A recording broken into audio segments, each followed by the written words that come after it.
My 17 years old daughter, youngest and we had her late, is 7 weeks pregnant. She will be 18 by the time she gives birth. She is not in a relationship with the father.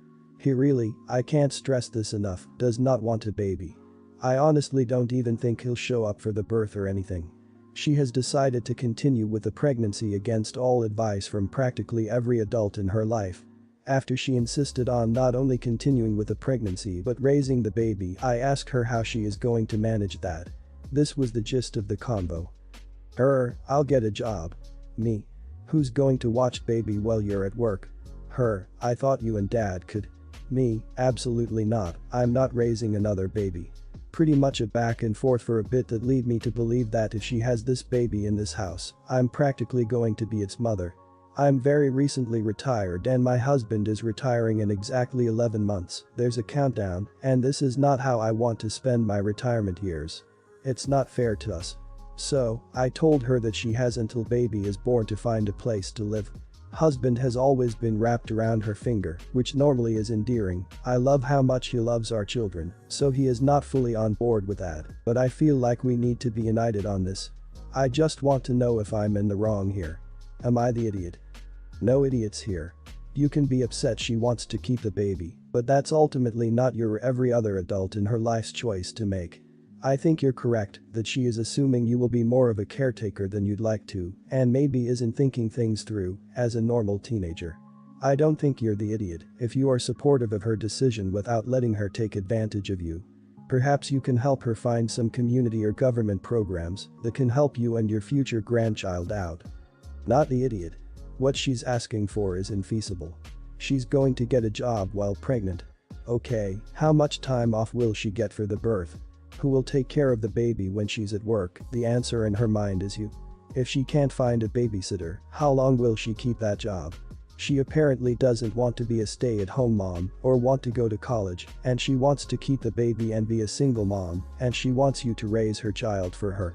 Nobody's needs are being addressed, least of all her soon-to-be child's. There was a post a couple weeks ago or so, the OP's son was in a similar situation, so he woke his son up every 3 hours, fake cried loudly at him, interrupted him playing games constantly, telling him to hold a fake baby, and even simulated dirty diapers, just to drive home what having a baby is really like. I love my 2 little ones, but never having a moment to myself and constantly putting someone else before myself is hard. Your daughter is obviously being immature and irresponsible, and she needs a hard wake-up call. I, 23, was driving with my boyfriend, 24, and his sister, 21, when this incident happened. To clarify, I have taught my mother and brother and all my cousins how to drive, and I'm a really good driver. My boyfriend asked me to pick him and his sister up from their home and drop them somewhere. Their dad had taken the car somewhere and they needed a ride. Places are opening up, so I was in the clear. I have no bad relations with his sister. Things are quite okay between us, but I suspect this will be an issue. Anyway, the moment she got in the car, she suddenly started getting extremely nitpicky. I live in India and honestly, the streets are filled with idiots, so you have to be doubly careful while driving, and this girl was not helping. She kept trying to backseat drive and was giving very incorrect advice. Stuff like, speed up, they'll move out of the way. No they won't, and I'll have to pay fine for speeding and putting people's lives in danger. It's really hard to drive in a semi-crowded street with someone literally trying to backseat drive. At one point, this huge bus came up behind and she literally let out a scream and started hyperventilating. The bus wasn't doing anything, it was maintaining appropriate distance. There was no reason to cause such a massive panic. My boyfriend tried to get her to calm down, but it wasn't working at all. She just kept screaming. It was incredibly tense. I started feeling panicky and at the nearest cut in the road, exit as the Americans call it, I turned and parked the car smoothly. The road ahead was nearly empty. Sister-in-law calmed down immediately, and my boyfriend started yelling at her for inappropriately behaving in the car and potentially causing serious accidents with her stupid behavior. To be clear, sister-in-law has no existing issues with being in the car that my boyfriend knows. Boyfriend and she both can drive, so she knows to not do this crap. Anyway, she started sulking, and I guess I kind of lost it because she wasn't apologizing.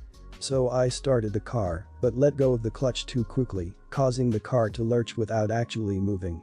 Boyfriend and I were wearing seatbelts, so nothing happened, but she lurched forward and hit her head on the back of my seat. The seats are padded. She immediately started yelling again and I said, "This is for being an idiot. If you don't shut up immediately, I'll kick you out of my car. Behave yourself." I was mad then, but felt like an idiot later. Boyfriend fully supports me, but I leave it to your judgment. Firstly, she should have been wearing a seatbelt. Maybe she wouldn't have been so freaked out if she practiced common sense. Secondly, she should never have been backseat driving. She should have accepted this and apologized. Thirdly, you weren't moving. If you had done it in traffic it would be a different story and you would have been in the wrong. It sounds to me like she doesn't trust your driving skills. However, as I said, she wouldn't have been so freaked out if she had practiced common sense. Everyone's the idiot here. She's obvious idiot for her behavior, and you would have been justified in removing her from your car, somewhere safe, if she didn't put on her seatbelt and be quiet. But there is never a good reason to use a car as a weapon, even for a very minor injury. Cars are dangerous enough when people are operating them safely. She hit her head. You have no way of controlling how hard someone will hit their head when you stop short. You're lucky she didn't injure herself more seriously. I'm not sure where you are, but based on my experience in Delhi, I would agree that driving in India is an adrenaline sport. She was an idiot to panic from the backseat and refuse to wear a seatbelt. You were an idiot to intentionally jerk the car and put her in danger, especially knowing she wasn't wearing a seatbelt. You don't put someone at risk for physical injury because you don't like their behavior. Also, if having a backseat driver throws you that much, you're not as great of a driver as you think you are.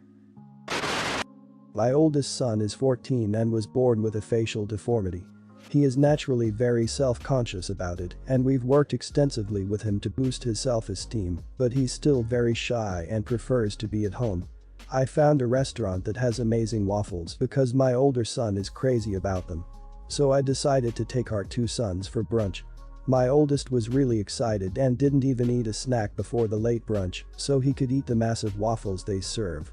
And he kept saying how hungry he was the whole ride over. I was really happy that he was excited about going out in public in a long time. So we get there, and he's relaxed, and we don't get stares or anything and it's great. The food looks delicious and we start tucking in. Now, because of his issue, my son does eat in a unique way that can be a tiny bit noisy when he chews. But my younger son, who is 13, decides to say, "God, can you stop slobbering like a pig? It's embarrassing and disgusting." My oldest was absolutely humiliated and said he was actually full and stopped eating, even though he was only 2 bites in. Nothing I said comforted him. I had to stop myself from going off on my youngest because I didn't want to cause more embarrassment. I asked that our food be packed and we drove home in silence. My oldest took his food inside his room and stayed there the rest of the day. I absolutely tore into my younger son. He apologized, but it has affected his brother tremendously. This incident was 2 months ago and even to this day, when we go out, my older son will only order soup because he's now self-conscious of how he eats. He hates soup but refuses to budge. I have decided to not buy my younger son the Nintendo console I told him I was going to buy. I have also restricted his computer time since. This Christmas he will only be getting new clothes for school. My younger son is upset, but I think that's just fair consequences for being mean-spirited. My wife thinks that all this was over the top. I disagree. At 13, you should have compassion, especially for your brother who has very clearly struggled with his self-esteem. And I think this is the right time to teach him a lesson that you can't be so cruel. My parents also think I was too harsh and they want to spoil our sons a bit for Christmas, which I have told them not to. Was I the idiot? You're the idiot. Not for yelling at him or making it clear how he screwed up, but for continuing the punishment simply because your other son is still upset. It's like you're going to punish the younger one until the older one gets over it.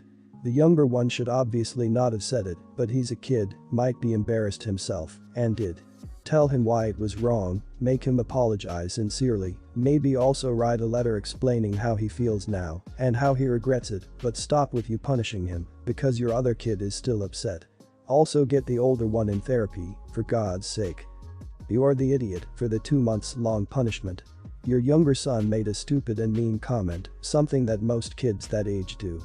He likely didn't even realize the impact of the comment. He commented because he was annoyed and embarrassed without thinking about how his brother may feel. Instead of talking it out, having them go to a joint therapy session, and limiting computer use for a week or two, you are dragging this out as long as possible. It's ridiculous. Go buy your kid his Christmas gifts.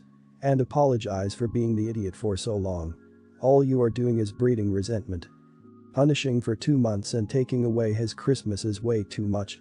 Not at any point in this entire post do you even mention your younger son's feeling. You're so focused on your older son, you don't seem to care about your other son or how he feels at all.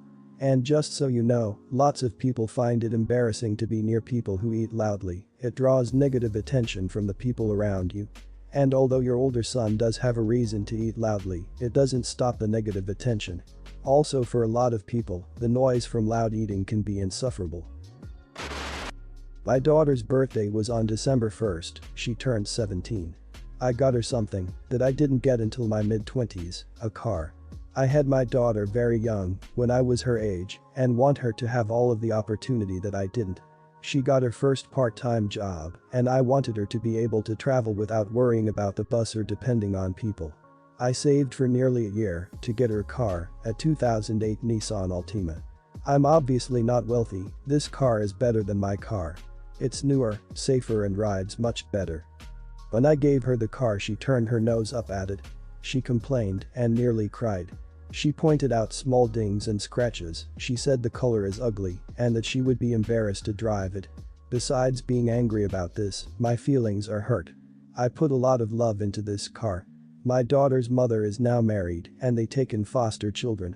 Their current foster is a year older than my daughter, she has been living with them for around 2 years. My ex and her husband are actually going through the process of adopting her. This girl has had it rough, but she's very kind and hardworking. She is doing dual enrollment at the local community college. She takes the bus about an hour each way. I was hoping that my daughter would be able to help give her rides so that the car would benefit both of them. I had the idea to just give the car to the foster daughter. Would I be the idiot for this? My girlfriend says that it would be an idiot move because my daughter would come to her senses and eventually want the car. With how she turned her nose up at it, I would feel better giving it to someone that I know would appreciate it and teach my daughter a lesson in the process. Not the idiot. Your daughter is 17 and that horrible, ungrateful attitude will not get her very far in life. It's better for her to learn that lesson now, from a loving parent, than when she pops off at a boss or a professor and suffers real consequences. That being said, I would definitely consult your ex before giving the car to her foster daughter. The last thing you want to do is stir up competition or bad feelings between your daughter and her sister. If she can't appreciate it, she shouldn't get it. You should keep the Altima for yourself. You can sell your old car, or you can let your daughter earn it. You would be the idiot. This is big escalation in consequences. Don't get me wrong, you're right to be hurt and mad. Your daughter acted like a spoiled brat. However, she is a teenager and they tend to see the short view of things. Somewhere between no consequences and getting rid of the car must be a middle ground where you can teach her without using the nuclear option. Tell her how much she hurt you, that you tried so hard to do something for her and she crapped all over it. Maybe take the keys and start loaning the car to the foster daughter. Stop giving her rides places and say, well, I got you a car, but you didn't want it. Volunteer at a shelter with her for a weekend or two and see if she starts to appreciate what she has.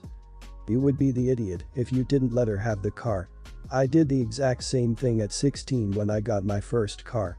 I was picky and my parents gave me hell for being rude and dismissive. It was a red 24-year-old car with a huge tribute to my dead uncle on the back glass. But instead of being mad and not letting me have the car, he took a weekend and we spent the whole weekend sanding, scraping, buffing and repainting this car. Not only was it a weekend of bonding I'll never forget, but I put love and effort into that damn car and I made it mine. He showed love and understanding. A car is just to get from point A to B, but a first car is something most teens dream about. Because of the divorce of his second wife and the pandemic, my father-in-law had difficulties to find a new home and we offered to take him in. I studied to become a teacher and started very fresh with this job. It's complicated because I have to do everything online, but I love it. I work from home. We have a guest room, but before father-in-law moved in I said to him that I have to work from this room, my desk, books and everything is there, and if that would be a problem. He can stay in the living room. He said it's not a problem. Since the day he moved in the drama begun. He makes comments about how useless my subjects are, history, politics, and philosophy. He was a policeman, but he got a health issue, so he doesn't work anymore. He said the children should learn things that help society and not become dumb philosophers. I tried to explain him what we talk and discuss in these lessons, but he didn't listen. Then he started ranting to my partner, when he is home, how teachers are overpaid because they only have to babysit children and everybody can do that. He as a father saw himself as teacher too, for his sons, and he didn't need a degree or that much money. I'm from Europe, Germany, and yes, I'm happy with the pay, but it's not like it makes me rich. My partner said to him that is not true and ended the discussion. And he came in the guest room while I had a Zoom meeting in the morning with a beer in his hands and only a shirt and boxer shorts. I was super angry and disappointed. I talked to him later about this and said that it makes a false impression for my students. He disagreed and said it's his room. We discussed it for hours, but it was wasted time. I often drive to my students to bring them a copy from the stuff we do if they don't have accesses to the internet or no way to print it. My father-in-law said that I'm overdoing because he's here and that teachers are lazy and have too much free time. I tried to tell him politely how much work teachers who love their job have, but he didn't listen. Next day when I left the room for 2 minutes to get something for the Zoom meeting, he went in the guest room and chatted with my students. They were all really uncomfortable about my subjects and how useless they are. I had enough. I said to him that I get he's on a low point in his life, but this was one step too far. He said, if you can't master your own father-in-law, how would you master 25 kids? And I said to him that I don't need to master adults. I told him to leave, and when my partner came back he stood by my decision. When my father-in-law was away he told me he found me too harsh and that it's kind of an idiot move to kick him out because he makes bad jokes about my job. His younger brothers called us later, hearing the story from their dad, and told us we will never be invited again in their households after we proved that family isn't important to us. Not the idiot. You took him in and offered help when he was in a bad spot during a pandemic even. He should have the basic decency and respect to not talk bad about your career or students, especially not to the students. I'm really casual, but walking in on a class in boxers and t-shirt and with a beer is not a good look and it does send a bad impression. You've done more than you even needed to do for him and tolerated a lot of disrespect from him as well. Stand firm by your decision and hug your partner tight as they seem to stand by you and support you, and that's worth more than a career that will make you rich. Getting to sleep in your office is all he could ask for. During the day he has to find something else somewhere else to do because you are a working professional while he is not. He agreed to that, but instead of being thankful for that, he goes back on the agreement, harasses you and sabotages your work. Screw that, and screw the younger brothers as well. He either lied to them about what went down, or they are just as entitled and ignorant as he is, and you're better off without these fools.